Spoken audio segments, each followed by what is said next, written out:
empecemos trabajando la responsabilidad con nuestros niños desde bien chiquititos y con actos tan sencillos como una necesidad básica de contenido emocional que tiene el ser humano.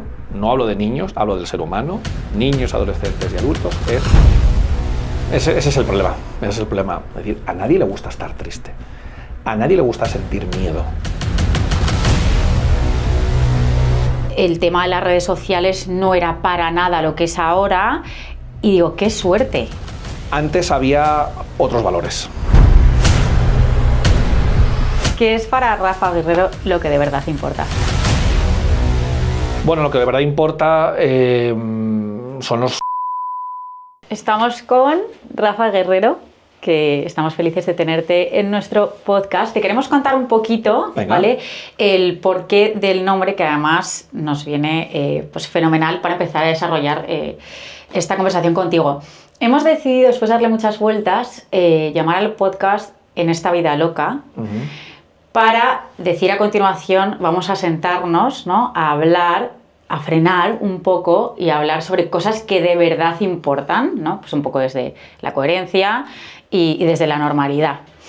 Entonces, me viene genial tenerte aquí, porque de hecho yo te sigo un montón en redes y tengo un montón de preguntas para hacerte. Y la primera va a ser esta. ¿Por qué crees que vivimos en un mundo tan loco? ¿O es el mundo o somos nosotros que estamos haciendo, ¿no?, del mundo algo tan acelerado y algo tan loco? A ver, al final bueno, en primer lugar, gracias Mary por tu presentación, gracias por invitarme, es un placer estar aquí, ¿no? Empezamos con una cuestión que es súper compleja, ¿no? Al final somos nosotros, ¿no? Somos las personas, las sociedades, los políticos, los medios de comunicación, somos nosotros los que gestionamos todo esto. Pero sí que es verdad que, bueno, estamos en una vorágine un poco fea, ¿no? Un poco fea, sobre todo si lo llevamos al terreno al que yo me dedico, ¿no?, que es el terreno de la crianza, de la educación, de la psicoterapia. Estamos sufriendo mucho. Y estamos sufriendo mucho, Mary, porque metemos o ponemos en marcha bueno, pues mucha exigencia, mucho estrés, vamos deprisa a todas partes, todo tiene que ser inmediato, no hay tiempo para, como estamos haciendo aquí, ¿no?, sentarnos, hablar, mirarnos a los ojos. Y hay estudios que demuestran científicamente que cada vez nos miramos menos a los ojos, que cada vez conectamos menos, que cada vez nos cuesta más conectar, ¿no?, activar esa wifi emocional que debería unirnos. Cada vez estamos más ensimismados, cada vez estamos más enfrascados en los dispositivos tecnológicos, cada vez hay menos tiempo para mirar quién se ha sentado al lado en el banco o en el metro contigo. Y eso es algo que, bueno, no soy el único, ¿no?, pero que nos preocupa, ¿no? Preocupa mucho ese nivel de estrés, ese nivel de hiperactividad, ese nivel de querer constantemente estar marcando la diferencia, marcando el trastorno. Y entonces, ¿qué le pasa a mi niño? ¿Qué trastorno tiene? ¿Qué problemática tiene? Y bueno, es algo que preocupa. Y hablando de niños, que es una cosa que yo pienso mucho, yo tengo 3 niños muy pequeños y hay algo que, a ver, a lo mejor hay gente que no le gusta escuchar esto, pero es lo que yo siento, ¿vale? Yo en redes sociales desde hace mucho tiempo, en general, sí, ¿vale? Por supuesto, hay millones de personas que no lo hacen, pero en general, incluso a mi alrededor, yo siento que el tema de los hijos es todo el rato como una queja, ¿no?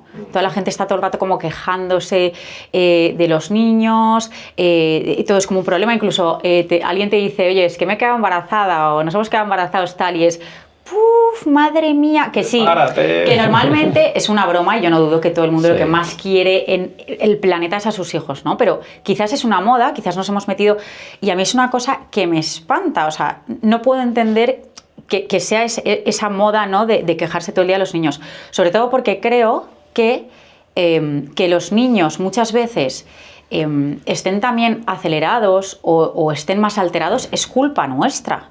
O sea, nosotros al final a los niños estamos todo el día metiéndoles prisa para todo.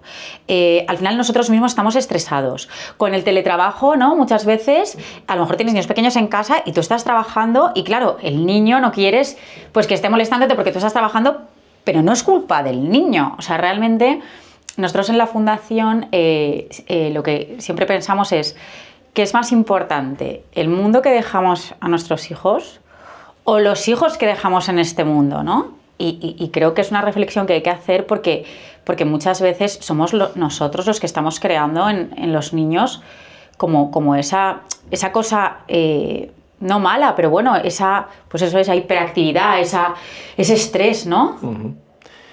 A ver, yo creo que una vez más volvemos a esta sociedad hiperactivada, hedonista, resultadista y adultocentrista, ¿no? Donde aquí lo importante es el adulto y las decisiones que tomamos por y para nosotros.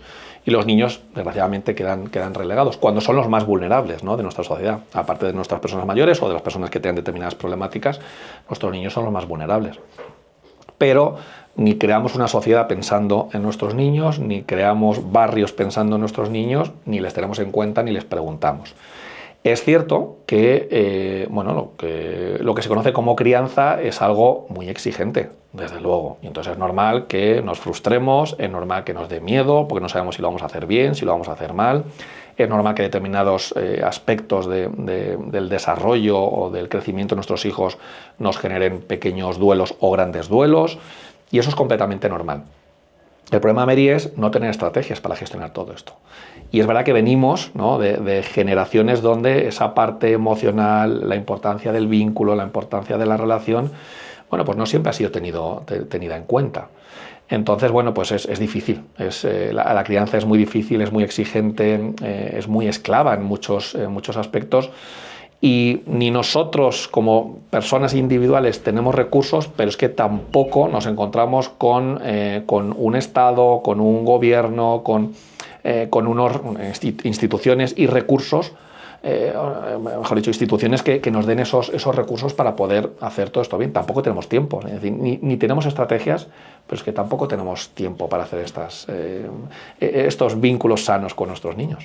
Y a ver, sé que es un poco complicado, pero si te pregunto, ¿qué estrategias o qué tips o qué consejos me puedes dar para no traspasar nuestro estrés y nuestro acelere a los niños constantemente?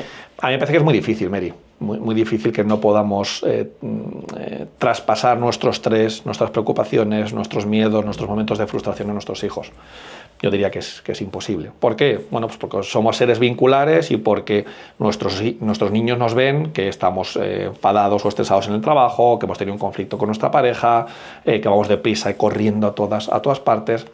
Entonces, es imposible que esto no se transmita a los niños. Y a veces mamá y papá en consulta a mí me dicen, no, Rafa, pero yo no le cuento nada a mis hijos. Yeah. No, si no consiste en que le cuentes verbalmente, que sé que muchas cosas no las callamos verbalmente. Pero que yo no lo cuente verbalmente no quiere decir que no lo esté transmitiendo. Esto es muy evidente. Si tú estás viendo a dos personas que están hablando entre ellas en un idioma que tú no conoces, que es el ruso, que es el croata, que es el chino mandarín, no hace falta que tú entiendas el idioma. Muchas veces con el lenguaje no verbal o con el tono de voz o con cómo se lo dicen, tú ves si hay afecto, si hay respeto, si esto es una actitud maltratante, es decir, que todo eso se puede ver. Con lo cual es muy difícil no transmitir todo esto a nuestros niños. Por eso, el mejor consejo que podría dar es que nos ocupemos de nosotros. Tú antes hablabas, ¿no?, es que nosotros somos los culpables de esta situación y de que se lo transmitamos a nuestros niños. Bueno, a mí me gustaría cambiar la palabra culpabilidad por responsabilidad. Es decir, yo tengo mis cartas y con esas cartas yo tengo que hacerme cargo de lo que tengo y tratar de jugarlas lo mejor posible. ¿Qué ocurre, Mary? Que en ocasiones los adultos tenemos que ser lo suficientemente responsables, valientes y sensatos como para, si no puedo, yo solo, pedir ayuda. Y eso es un acto de valentía, es un acto de amor, no solamente hacia nuestros hijos, sino un acto de amor hacia nosotros, que a veces, no, yo hago esto por mis hijos, está muy bien que lo hagas por tu hijo, pero principalmente lo tienes que hacer por ti, porque si tú estás bien, tu hijo va a estar bien. Si nosotros estamos estresados, nuestros hijos están estresados. Yo siempre digo que los niños bailan en función de la música que les ponemos. Y es así, en función de la música que tú pongas, así están nuestros niños. Al final nuestra calma es su calma. Y si nosotros estamos desregulados, estamos nerviosos, estamos preocupados, aunque yo no le cuente que mi padre está ingresado en el hospital, seguramente tu hijo no sepa que el abuelo está ingresado en el hospital, pero sabe que algo está pasando. Y aquí hay un problema. Y es que nuestros niños tienen un sesgo porque están en la fase egocéntrica, con lo cual todo lo que papá siente se debe a mí. Es decir, que no tienen la capacidad de salir y de entender que mi padre no es que esté enfadado conmigo, no es que esté triste conmigo porque no he cumplido con sus expectativas, sino que es que papá está triste porque el abuelo está ingresado. O no es que papá esté muy estresado porque tiene un pico muy alto de trabajo en el trabajo, un pico de trabajo muy grande en su puesto de trabajo, sino que es que está estresado porque yo le pongo de los nervios. Es decir, todo es, el niño se lo lleva a él, lo bueno, lo malo y lo regular. Entonces, contarle a los niños cómo estamos nosotros y que esto muchas veces no tiene nada que ver con ellos, sino que es una cuestión de nuestro trabajo, una cuestión de pareja, una cuestión con nuestros familiares, eso es fundamental para amortiguar todo esto, para que ellos entiendan y que puedan empezar a realizar ese acto empático, ¿no? De ponerse en lugar del otro, entender que no todo tiene que ver conmigo, aunque ellos estén en esa fase egocéntrica. Y luego, relacionado con esto también, que es una cosa por lo menos, o sea, a mí me ha costado mucho entender lo que acabas de decir. Sí. O sea, yo soy una madre, como se dice, ¿no? Una mamá súper gallina. Yo tengo la suerte de que puedo pasar muchísimo tiempo con mis hijos. Pues eso, porque puedo y porque quiero, sí. Pero a mí me ha costado mucho quitarme la culpa constante. Bueno, de hecho, la sigo teniendo. O sea, yo me voy una tarde, por lo que sea de casa, un rato a algo, me da igual, ¿tuyo? A la peluquería. Claro, sí. Y ya estoy sintiéndome mal, porque ahora tal, porque voy a llegar, entonces he estado menos tiempo. Sobre todo si tienes muchos hijos, ¿no? Porque quieres como dar el mismo espacio a todos, entonces es muy difícil. Y yo lo que intento es, vale, lo que tú has dicho, si yo no estoy bien, ellos no van a estar bien, y esto me ha costado muchísimo entenderlo. Entonces ahora sí que me estoy poniendo como mis rutinas, claro, que ahí me ayudan, pues a hacer un poquito de deporte, hacer mis ejercicios de respiración, leer, ¿no? Cosas súper sencillas, que sí. No me tengo que ir de viaje 3 semanas a Bali, eso es. No hace falta que te vayas a Bali, pero sí que es importante que te cuides, ¿no? Hoy en día estamos hablando mucho del autocuidado y está muy bien, pero hay que ponerlo en marcha. Y autocuidado a lo mejor habrá momentos donde uno tenga suficiente con decir a su pareja, quédate con los niños porque estoy a punto de reventar y voy a dar una vuelta a la manzana, o yo qué sé, voy a salir a correr, o me voy un momentito a una habitación a cerrar los ojos y a estar tranquila o a meditar, o me voy a dar una ducha larga. Vale, fenomenal. Es decir, que es buscar también esos espacios. Eso es bueno para nosotros y eso es bueno para nuestros niños, ¿no? Totalmente. Y cómo, que a mí esto es otra cosa que yo siempre he sido muy insegura. Sí. Bueno, ahora ya no, porque ya tengo una edad y creo que al final la edad también te da mucha madurez, ¿no? Y te trabajas a ti mismo y tal. Pero yo era una persona muy insegura en general en mi vida. Y entonces estoy un poco obsesionada con eso de cara a mis hijos, ¿no? Joder, Dios mío, yo rezo, yo tengo fe y yo rezo mucho, por favor. ¿Cómo puedo hacer? Cuídales, ¿no? Cuida su salud. Claro. Y ayudarles a que sean, ya ni siquiera pido a que sean felices, porque creo que no siempre se puede ser feliz y que es bueno, pero que tengan paz y que sean seguros de sí mismos, ¿no? Entonces, es verdad que yo, que creo que esto es algo que antes no era así y ahora sí es así y es bueno, lo hemos mejorado, creo que somos muy conscientes de lo importante que es poner en valor a tus hijos, ¿no? Claro. Sin, obviamente, mentirles y sin decir, eres el mejor del equipo de fútbol, si no lo es, no. Pero, joder, yo les digo... Ni un extremo ni el otro. Exacto, yo les digo muchísimo, ¿sabes? Lo que valen, lo bien que hacen esto, o sea, les intento como... Pero, ¿realmente cómo se da seguridad a un niño? Una vez más, cuando hablamos de seguridad, hablamos de confianza, hablamos de autoestima, estos son variables, podemos decir, socioemocionales, ¿no? Y todas las variables socioemocionales, Mary, se transmiten mediante la relación. Son idiomas. ¿Cómo puedo trabajar o cómo puedo potenciar la empatía en mi hijo? Mostrándote tú empático. ¿Cómo es posible que mi hijo el día de mañana pueda hablar croata? Pues alguien le tiene que hablar en croata. Es decir, el croata no es un microchip que le insertamos al niño al cerebro y de repente ya sabe hablar croata. Pues lo mismo, es exactamente lo mismo. Entonces, la mejor manera de que el día de mañana nuestros hijos sean personas seguras, con una sana autoestima, no digo que se crean que son los mejores del mundo ni que sean capaces de hacer absolutamente todo, porque eso es incierto, ¿no? Pues consiste en ejercer, yo siempre cuento este ejemplo, ejercer de espejos fieles. Es decir, tenemos que decirle a nuestros hijos cuáles son sus fortalezas, qué es lo que hacen bien, en qué aspectos tienen que mejorar, pero también decirles aquellas cosas que no hacen bien. Una persona que tiene una sana autoestima no es una persona que cree que es capaz de todo, porque reconoce sus limitaciones, porque sabe que esto se le da muy bien, pero aquí no se le da tan bien. Y no pasa nada, no pasa absolutamente nada, pero consiste en ejercer de espejos fieles, consiste en decirles aquello que se le da bien y decir, pues aquí tenemos que mejorar, empoderarles, creer en ellos. Cuando yo digo empoderar y creer en ellos, no me refiero una vez más a eres capaz de todo, porque no eres capaz de todo. Ninguno de nosotros somos capaz de absolutamente todo. Perdona que te interrumpa en esto, porque me encanta que lo digas. De hecho, es una cosa que yo lo he hablado muchísimas veces con gente muy cercana a mí. Yo estoy en total desacuerdo con todo el mundo. Puedes conseguir todo lo que te propongas. No, o sea, a mí eso, de hecho... No es cierto, pero nos da mucho gustito que nos digan o decir eso porque te aporta control. Claro, sí, pero no es cierto. Pero no es verdad. O sea, yo ahora, con la edad que tengo y con mi experiencia deportiva, que es nula, no puedo... Quiero ser la mejor bailarina de ballet del ballet de Rusia. Pues no. O sea, quiero decirte... No, o sí, o sea, depende de cada uno, ¿no? Pero quiero decir, Mary, que esto depende mucho de las circunstancias de cada uno. Depende de las circunstancias de cada uno. Y aquí, que esto es lo que trato de transmitirle a mis hijos, se trata de echar una carrera metafórica con uno mismo. Es decir, tratar de alcanzar tu mejor versión. Sí, lo máximo, ¿no? Claro. Que tú puedes dar. Lo máximo que tú puedas. Por ejemplo, mi hijo que tiene 8 años, que ya está en una edad en la cual ya empiezan a hacer exposiciones delante de los compañeros, pasa fatal.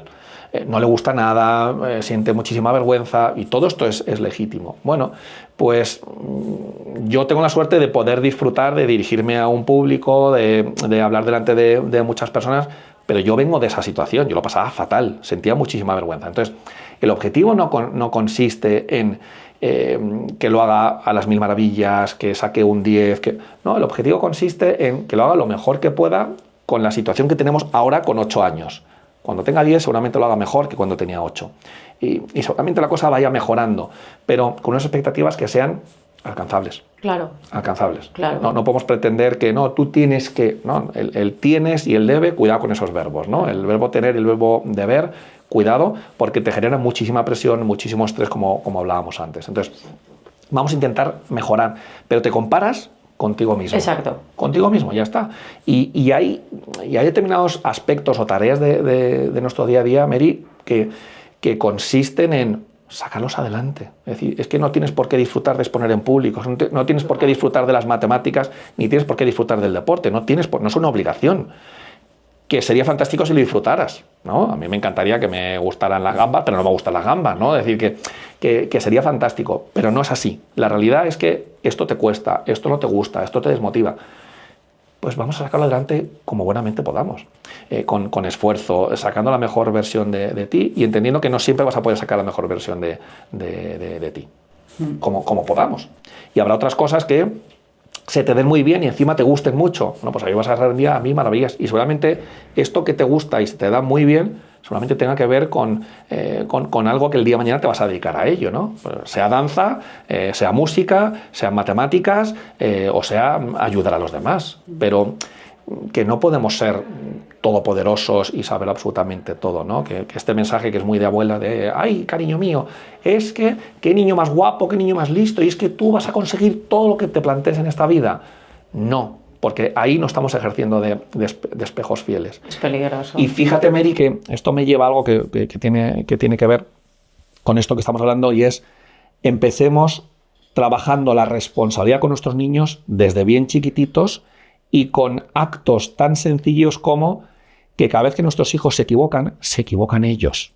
Que cada vez que nuestros hijos se tropiezan física, o sea, literal y metafóricamente, se tropiezan ellos. Y esto no quiere decir que haya que señalarles y reírse de ellos. Hay que acompañarles, hay que ayudarles y hay que permitirles que estén asustados, que tengan miedo y que les dé mucha rabia haberse tropezado, ¿no? Pero muchas veces, una vez más, el adulto hace una mala interpretación de lo que está sucediendo. Entonces, cuando el niño pasa por aquí al lado de esta mesa y se da con todo el pico, el padre, la madre, el abuelo, el tío, lo que hace es darle golpes a la mesa y decirle mesa mala, ¿no? Hoy qué tonta la alfombra, que fíjate lo que te ha hecho la alfombra, fíjate lo que le ha hecho la alfombra a mi niño.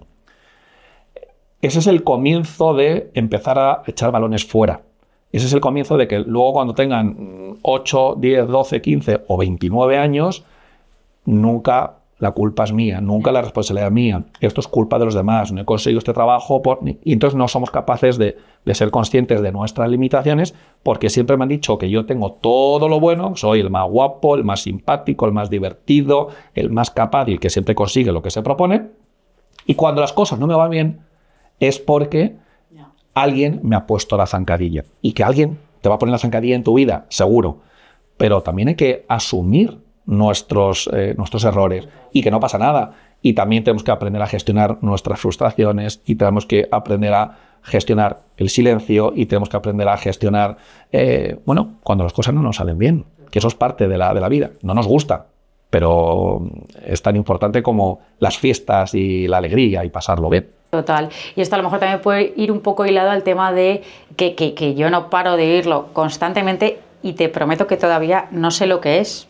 De hecho, a lo mejor hasta yo lo hago, ¿no? Pero el famoso sobreproteccionismo que tenemos ahora los padres con los niños. ¿Qué es de lo que se habla tanto ahora de que estamos sobreprotegiendo? Yo creo que todos los padres, indudablemente, protegen demasiado a sus hijos. Pero ¿hasta qué punto esa protección a ellos les puede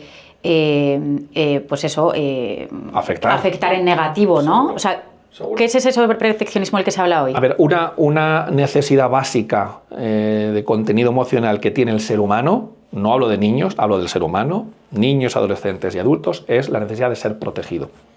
Tú y yo como adultos necesitamos que una institución, necesitamos que otras personas y necesitamos que el Estado nos proteja, ¿sí? Si nos vamos a los menores, con mayor motivo aún. ¿Por qué? Porque son más vulnerables que los adultos. Los adultos seguimos siendo vulnerables. No hay un momento donde uno sea independiente. No vamos de, no, yo es que quiero que mi hijo sea independiente. Eso no llega nunca. Vamos a ajustar expectativas porque el ser humano no es independiente. El dragón de Komodo es independiente, pero nosotros no somos independientes. Entonces, una necesidad básica del ser humano es la necesidad de ser protegido.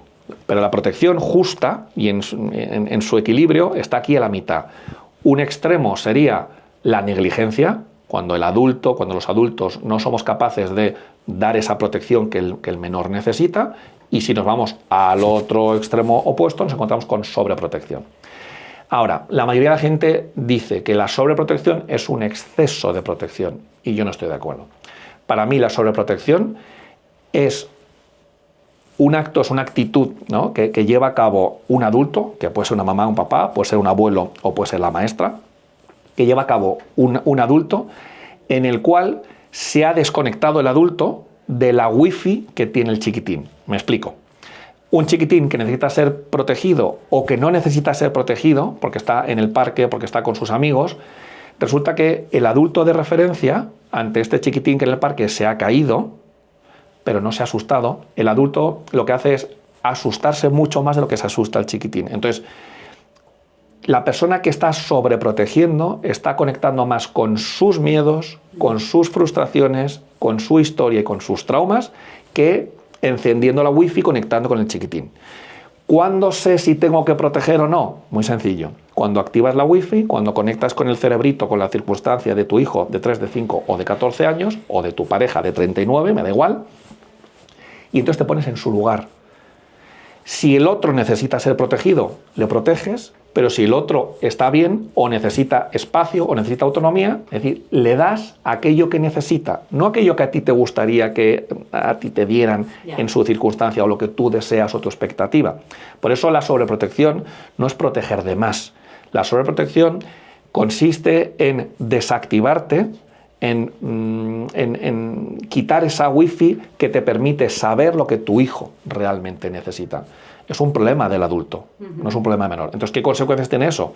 Claro, si cada vez que mi hijo va a llevar a cabo una tarea, que puede ser meter el vaso y el plato en el lavavajillas, que puede ser cortar el filete, que puede ser hacer un problema de matemáticas, la tarea que sea, del ámbito que sea, si yo, como siento mucho miedo y no soy capaz de gestionar este miedo, lo que hago es lanzarme para que no lo haga, que no se frustre, que no se haga daño, que no se corte, le estoy sobreprotegiendo. Y desde luego que la vida tiene peligros, un cuchillo te puede cortar, pero hay que saber ir dando qué apoyos para según qué circunstancias. Si yo no le permito que cometa errores dentro de los cuales está, que se pueda pegar un corte en el dedo, si yo no permito esos errores, si yo no permito esos riesgos y que experimente el menor la frustración de no conseguir algo que quería conseguir, entonces el día de mañana no van a ser capaces de hacerlo. Porque les estamos lanzando un mensaje, le estamos bombardeando con un mensaje que es: no eres capaz, ya lo hago yo. Vale. O no eres capaz de gestionar tu miedo, no eres capaz de gestionar tu rabia. Para eso te voy a aplanar, te voy a allanar el camino para que no tropieces. Ya. Y nuestros niños tienen que aprender a sufrir de una manera moderada con nosotros. No digo de una manera estresante y patológica, pero tienen que experimentar esas emociones desagradables. Sí. Ya no solamente la curiosidad, que es estupenda y muy agradable, ya no solamente la alegría, ya no solamente el amor, sino también emociones que son muy desagradables. Sí. El miedo, la rabia, la tristeza, la vergüenza, el asco. Y eso se experimenta no en un PowerPoint, eso se experimenta en primera persona, con la presencia, el acompañamiento y la validación de mamá y de papá. Y esto al final vi, creo, era un vídeo y luego leí un artículo, el tema de que ahora se está medicalizando mucho el malestar, ¿no? O sea, que al final es lo que tú estás hablando. Sí. Hay muchas veces, o sea, yo creo que está genial trabajarse uno mismo y sobre todo lo que hablábamos antes, ¿no? El mundo en el que vivimos, tenemos que trabajarnos y oye, si a ti te nace o te viene bien ir a un psicólogo, creo que es maravilloso. Creo que yo soy de las personas que piensan que todos deberíamos ir todas las semanas, ¿no? Para que nos ayudasen y tal. Pero también es verdad que hay veces que es que hay que estar triste, hay que estar enfadado, hay que frustrarse, ¿no? Y que a lo mejor hoy en día, con las medicaciones y demás, estamos anulando todas las emociones. Claro, ese es el problema. Ese es el problema. Estoy de acuerdo contigo en que todas las emociones son válidas, todas son positivas en el aspecto que nos aportan información, que es lo que toca. Es decir, a nadie le gusta estar triste, a nadie le gusta sentir miedo. Y no digo el miedo de ver películas de miedo, porque eso yo siempre lo cuento, tiene truco. Porque cuando yo veo una película de miedo y me gusta, a mí no me gustan nada, ¿no? Pero a mi mujer le encantan. Pero eso tiene truco. Tiene truco porque yo sé que esto no es verdad y tengo la opción de poder darle al pause, tengo la opción de apagar la tele y tengo la opción de marcharme. Y ya está. No. Cuando uno siente miedo no tiene la opción de darle pause. Es decir, que en el momento en que viene alguien con un cuchillo, viene una situación, viene un tsunami o viene una situación, tú no puedes decir, ay no, es que me da mucho miedo, voy a pararlo. No. El miedo del que estamos hablando es un miedo que no puedes parar, ¿no? Que no puedes amortiguar. Entonces, a nadie nos gusta vivir situaciones de rabia, situaciones de vergüenza, situaciones de tristeza. No nos gusta. Pero que no nos guste, Mary, no quiere decir que no sean imprescindibles. De hecho, aprendemos mucho más de lo negativo que de lo positivo. Entonces, hay una corriente donde se está medicalizando y donde se está psiquiatrizando el malestar. Y estar mal, esto puede sonar paradójico, ¿no? Pero estar mal está bien. Con decir está bien me refiero a que es legítimo, que es válido, que es que si se acaba de morir tu abuelo o se acaba de morir tu mascota, es que es normal, es que es sano que estés triste y que tengas un periodo de duelo. El duelo no es más que ese tiempo, que pueden ser horas o hasta incluso pueden ser años o quizá décadas, desde que hay un cambio, desde que hay un fallecimiento, desde que hay un cambio importante, hasta que uno se recupera y uno es capaz de volver a la vida de una manera diferente, porque no es lo mismo mi vida con mi abuelo que mi vida sin mi abuelo, no es lo mismo. Ese es el duelo y eso es fundamental. El problema es que hay como decía, ¿no? Hay una corriente donde, bueno, pues compensa, o donde quieren que estemos anestesiados, que no sintamos.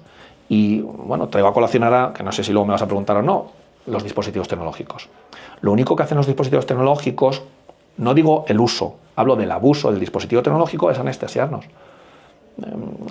El otro día me quedé impactado cuando, después de unos cuantos años, vuelvo a viajar ahora por la lesión que tengo de la operación de espalda, vuelvo a viajar en metro, porque no puedo conducir, y me encuentro con que absolutamente todo el vagón iba metido en su teléfono móvil, todo. Bueno, es un problema de desconexión, es un problema de no mirarnos a los ojos, es un problema de no pensar, es un problema de no querer aburrirse y es un problema de no querer vivir lo desagradable. Y creo que eso también es importante, ¿no? El que conectemos con nosotros, el que sintamos esa tristeza, que sintamos esa rabia, bueno, qué es lo que ha pasado en el trabajo, qué ha pasado con mi pareja, que hagamos autoconsciencia de todo esto. Yo tengo esperanza en que todo esto, es verdad que la tecnología avanza rapidísimo y ahora, si no es el móvil, el iPad y el no sé qué y las redes sociales, luego será pues otras millones de cosas, las gafas, la no sé qué, pero yo lo que pienso muchas veces, y te juro que me agarro a ello súper fuerte, es, creo que nuestros padres no supieron controlar el tema, ¿no?, de lo que iba a suceder con las tecnologías porque no lo conocían. Pero lo que sí que veo es con gente de mi generación, ¿vale? Yo hablo con madres, hablo con todas mis amigas, con mis amigos y tal, y todos estamos aterrorizados con el tema, por ejemplo, del móvil con nuestros hijos. Y todos vamos en el mismo camino. De hecho, ya sé que hay muchísimos colegios en los que se está prohibiendo que se lleven los móviles, en los que padres se juntan, los padres de una clase de niños, pues a lo mejor imagínate de 8, 9, 10 años, pues hasta que no tengan todos tantos años, ningún niño de la clase, que al final eso es maravilloso, porque si ningún niño de la clase... Entonces, yo tengo la esperanza de que nosotros, que sí lo hemos vivido y sabemos lo negativo, consigamos frenar un poco, ¿sabes? Todo esto, o sea, y lo deseo con todas mis fuerzas, porque a mí es una cosa que me da muchísimo miedo. Ya no solo las redes sociales per se, sino el acceso que tienen a todo, ¿no? Es que es, o sea, como padres es aterrador porque además no lo puedes controlar, ¿no? Claro, o sea, totalmente. No puedo estar más de acuerdo contigo. Es algo que a mí también me preocupa. Me preocupa con mis hijos, me preocupa en la sociedad y en el lugar en el que vivimos. Y bueno, pues esto es algo que genera mucho descontrol, porque hay muchas posibilidades de poder seguir vulnerando a la infancia y a la adolescencia, ¿no? Y muchas veces son ellos mismos, ¿no?, los que se vulneran los unos a los otros y los que se agreden, porque ahora, claro, al final los dispositivos tecnológicos permiten muchas cosas buenas, pero también permiten muchas cosas que son perversas y que son maltratantes. Entonces, bueno, pues esto es algo que a mí también me preocupa. ¿Tú puedes decirme una edad, o sea, a qué edad crees tú que es lo idóneo, que no es idóneo en ningún momento, pero para darle un móvil a un niño? A ver, esa pregunta me la han hecho muchas veces y no tengo una edad porque depende de la circunstancia de cada Pero yo te digo un móvil, no tengo un familia. móvil que puedas llamar, o sea, a lo mejor es verdad que depende de la circunstancia, depende de cada familia, ¿no? Cada circunstancia personal, a lo mejor tú necesitas que tu niño tenga un teléfono porque resulta que a partir de tal edad pues vuelve andando solo de casa, a ti te da más tranquilidad, que pueda llamarte, pero me refiero a un dispositivo en el que tenga acceso a todo. ¿No? O sea, eso hay una edad así que digas, pues mira, a partir de no sé qué edad el cerebro ya tiene otra manera de funcionar. A ver, es que ya sabes, Mary, que hay diferencias, ¿no?, entre personas y hay diferencias entre niños y niñas, ¿no? Y bueno, por eso yo siempre la pauta, la idea que doy es que cuanto más tarde mejor, ¿no? Es decir, pues ¿por qué? Pues porque al final estamos hablando de que son muchas las posibilidades de hacer tanto cosas buenas como cosas malas, y si no hay una supervisión, pues puede ser bastante perjudicial. Yo nunca he hablado de edades y dudo que hable de ellas. Es verdad que, bueno, pues es que el cerebro no alcanza su máximo grado de desarrollo hasta entrar a la tercera década de vida. Con lo cual, y esto no quiere decir que hasta los 32 años no podamos tener dispositivos tecnológicos. Tiene que haber un proceso de enseñanza, de acompañamiento, de, bueno, pues igual que acompañamos a los niños, a los adolescentes, a los adultos, mejor dicho, a aprender a conducir un coche, ¿no? Bueno, pues también tendremos que acompañar a nuestros menores a manejar y a utilizarlos de una manera responsable, con pensamiento crítico, pero trabajando 50.000 cosas. Es decir, hay que trabajar la autoestima, es decir, ¿por qué tienes que estar enviando fotos tuyas? ¿Por qué tienes que estar enviando todo esto? Hay que trabajarlo y controlarlo bien. Vale. Y luego también lo que estamos hablando antes, ¿no?, de la vida loca en la que vivimos, yo quería preguntarte si tú porque claro, todo esto también afecta, por ejemplo, a las parejas. Claro. Yo se lo pienso muchísimas veces, que o sea, yo tengo 40 años y yo creo que yo, pues cuando conocí a mi marido hace ya varios años, el tema de las redes sociales no era para nada lo que es ahora. Y digo, qué suerte, porque me parece un reto a día de hoy para chavales de 16, 18, 20 años. Joder, es que antes era todo mucho más bonito. O sea, es mi opinión, ¿no? El cómo conocías a alguien, el cómo, el esperar, ay, madre mía, me llamará. No, parezco una abuela, pero de verdad que creo que ahora las parejas tienen como muchos más retos y es un poco más complicado, ¿no? Antes había otros valores. Antes había otros valores y ese valor de saber tolerar la espera, de tolerar la frustración, de que fuera un contacto mucho más humano, más cercano, más presencial de lo que ahora puede ser. Bueno, yo soy de la década de los 80 y es lo que he vivido, lo que he conocido, ¿no? Y bueno, pues desde luego que los dispositivos tecnológicos y Internet y redes sociales tienen cosas que son muy buenas y son muy positivas, pero también tiene otras que no lo son tanto. Entonces, es cierto, ¿no?, que antes había otros valores, que los valores están cambiando en muy poquito tiempo, y bueno, también estamos en un momento, ¿no?, con una crisis social, una crisis de identidad, una crisis de valores que también tenemos que reflexionar y pensarnos. Y tú me podrías dar, hace unos meses se casó mi hermana pequeña y nos pidió a todos los hermanos que leyésemos en la ceremonia. Entonces yo dándole vueltas, digo, a ver, yo no me considero una persona que pueda dar muchos consejos, pero sí me atreví, ¿no?, pues según mi experiencia en el amor y en la pareja, a darle algunos consejos. Si tú pudieses dar pues 3, 4 consejos a día de hoy para tener una relación sana, ¿qué dirías? A ver, en primer lugar, súper importante la comunicación. Eso fue lo primero que le dije. Súper importante el que nos comuniquemos, ¿no? Que a veces pues, nos encontramos con parejas que, bueno, que no se comunican pues, con los cumpleaños o los distintos acontecimientos o tareas que tienen sus hijos, la comunicación. En un segundo lugar, esa apertura emocional, que a veces solamente nos comunicamos por una vía, vamos a decir, más racional, más cognitiva de lo que hay que hacer, lo que hay que dejar de hacer, pero no nos conocemos, ¿no? Pues de dónde venimos, cómo eran nuestras familias, cómo viví nuestra infancia, qué pasaba cuando tu padre se enfadaba contigo, ¿no? Es decir, conocernos de manera profunda, conocer nuestros traumas, conocer nuestras situaciones delicadas, conocer nuestras fortalezas. En tercer lugar, amarnos incondicionalmente, es decir, que independientemente de lo que haga mi pareja, que te puede, por supuesto, afectar, que te puede doler, que te puede no gustar, pero que el cariño que nos tengamos que no esté en juego. Y luego también es muy importante tener, en cuarto lugar, tener esos espacios. Antes hemos hablado del autocuidado, vamos a hablar del cuidado de la pareja, ¿no? Tener también esos espacios para que la pareja pueda estar solamente como pareja, ¿no? Que no estemos con amigos, que no estemos con los niños. Bueno, y repito, no hace falta que nos vayamos ni a Hawái ni a Tokio, ¿no? Que también estaría muy guay, ¿no? Pero buscar esos momentos para, aunque sea pues, ir a cenar o ir al cine o ir a un museo o ir a hacer algo o ir a dar una ruta por la naturaleza, da igual, ¿no?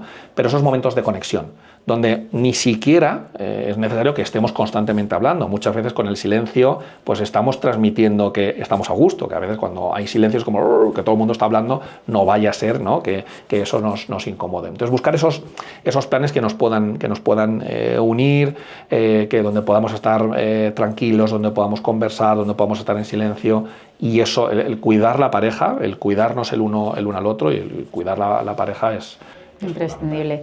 Yo le dije, vamos, prácticamente lo mismo que tú has dicho, y luego también el tema de respetarse, pero no solo respetarse con la lealtad, ¿no?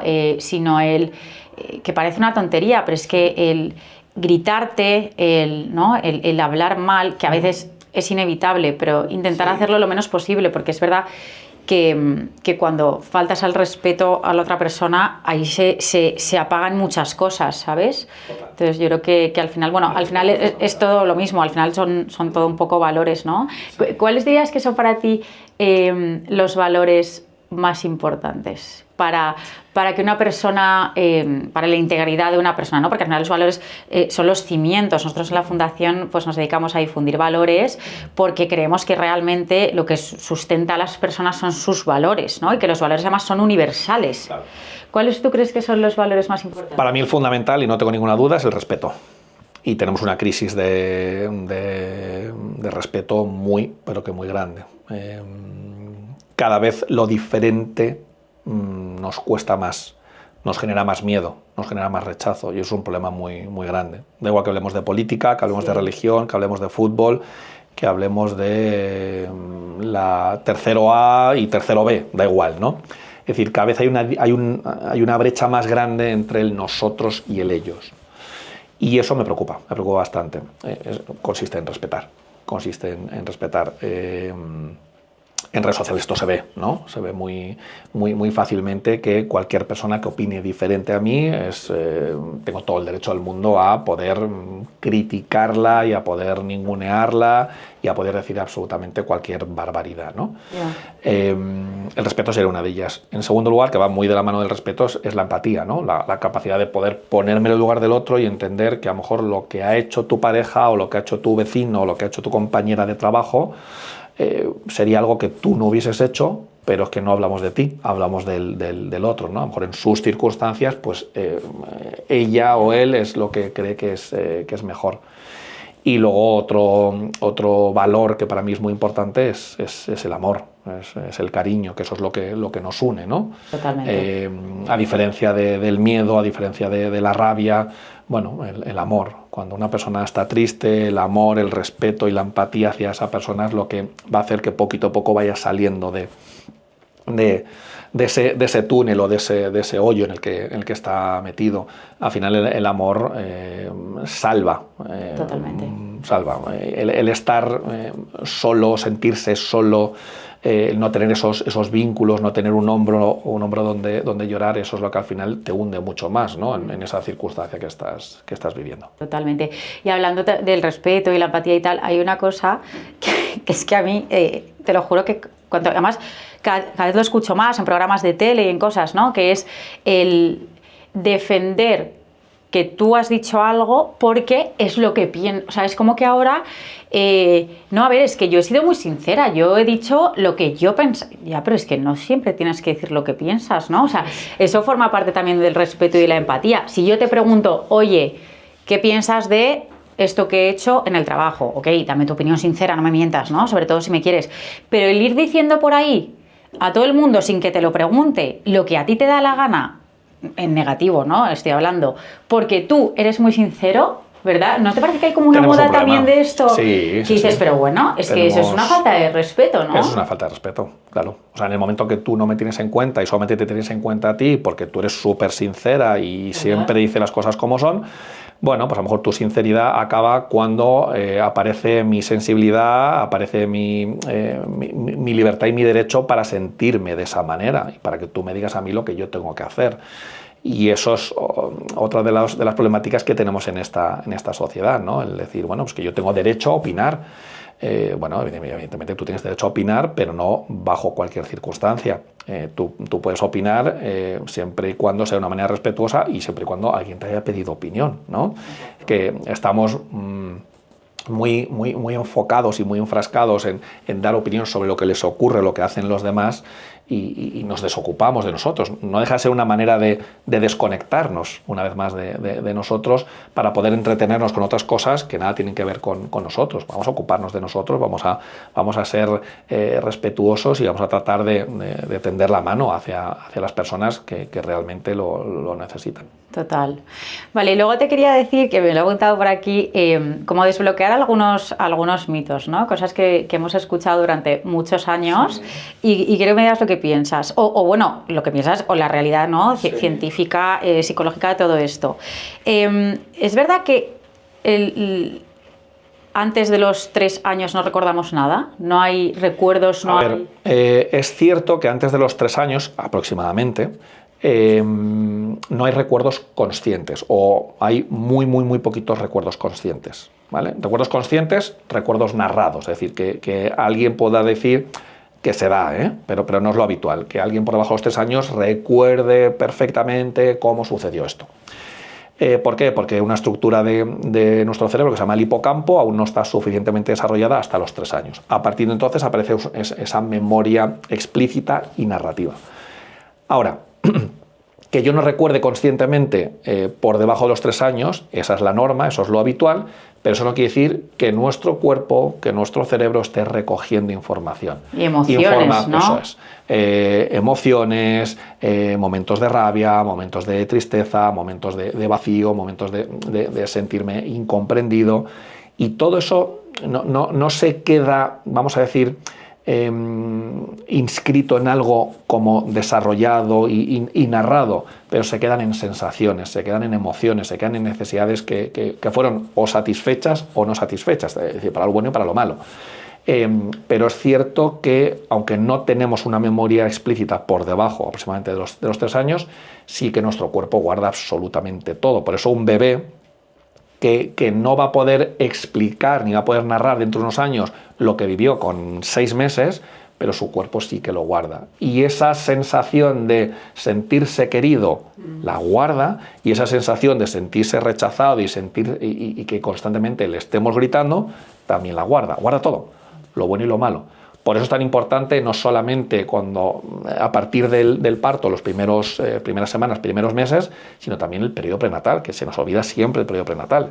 Y ahí estamos transmitiendo muchos mensajes a nuestros chiquitines, muchos. A mí, de hecho, yo me acuerdo con mi hijo mayor, que empezó a hablar y empezó a andar muy tarde, y cuando yo en su momento fui al traumatólogo y tal, y al logopeda, me decían, pero ¿cómo fue el embarazo? O sea, claro. Y yo decía, uy, pero ¿por qué me estás...? Y es verdad que yo, por ejemplo, que seguramente no tuvo nada que ver en este caso, ¿no?, con mi hijo mayor, pero mis embarazos han sido todos muy complicados, he tenido amenazas de parto prematuro en todos mis embarazos. Y es verdad que ahora te preguntan mucho por esa fase también, cuando los niños son más... Sí, es que es fundamental. Consiste en poder comprender. Es decir, tú estás contando los síntomas, pues ha empezado a andar más tarde, o le cuesta andar, le cuesta hablar. Vale, esos son los síntomas, pero hay que tratar de entender esos síntomas en función de cuál es la historia de este niño. Claro. Bueno, desbloqueando mitos. ¿Los traumas son recuerdos reprimidos? No tiene por qué. Hay muchos traumas que son conscientes, y que la persona adulta o el adolescente te dice, no, yo reconozco que esto es una situación traumática, que yo recuerdo perfectamente lo que sucedió, y no siempre... Pero sí hay mucha gente que intenta como tapar, ¿no? Como obviar, sí. Ocultar eso en su cabeza. Claro, es más fácil, ¿no? Es más fácil tirar hacia un lado que sea más agradable, o entrar en determinada adicción para poder evitar esa conexión con el acontecimiento traumático o los acontecimientos traumáticos. Pero los traumas no siempre están reprimidos. Hay muchos traumas que están reprimidos, que la persona no es consciente de haber vivido esa situación, posiblemente porque hablamos de los 3 años para abajo, no tiene por qué, pero muchas veces sí. Pero hay muchos traumas de personas que son conscientes, y luego tengo la opción de, una vez que soy consciente, me hago cargo y trato de sanarlo, o miro hacia otro lado, pero soy consciente de lo que yo viví en el instituto, soy consciente de lo que viví en casa con mis padres. Ya, vale. Y desbloqueando mitos, los psicólogos nos dan soluciones a nuestros problemas. Eso es difícil, ¿no? Es difícil porque, yo creo que la tarea del psicoterapeuta no consiste en decirle al paciente, sea menor o sea adulto, lo que tiene que hacer. Para eso ya tenemos a las cuñadas, ¿no? Las cuñadas ya nos dicen perfectamente lo que tenemos que hacer, que son muy sabias. En realidad, un psicoterapeuta, bajo mi punto de vista, lo que tiene que hacer es acompañar. Y el paciente, en su proceso, va a ir hilando, va a ir conectando, se va a ir dando cuenta y va a ir tomando decisiones. A mí me parece un error que el psicólogo, que el psicoterapeuta le diga al paciente lo que tiene que hacer, ¿no? Lo que tienes que hacer es, cuando llegues a casa, llamas por teléfono a tu suegra y entonces le dices lo que hemos estado hablando hoy. No, está bien llamar a la suegra y está bien no llamar a la suegra, y el paciente tiene que decidir lo que tiene que hacer. Y a mí me parecería una falta de respeto que el terapeuta vaya pautando y guiando, ¿no?, en todo eso. Entonces, eso es un acompañamiento, es ir viendo pros y contras, es ver qué opciones hay, y es que el paciente, en cuanto se siente empoderado y siente que el terapeuta confía en él y que está en un espacio de seguridad y de protección, va a ir tomando sus decisiones, porque el primero que quiere ir tomando decisiones es el propio paciente. Por eso viene aquí, para solventar un conflicto, para sanar un trauma, para resolver alguna situación problemática que tiene.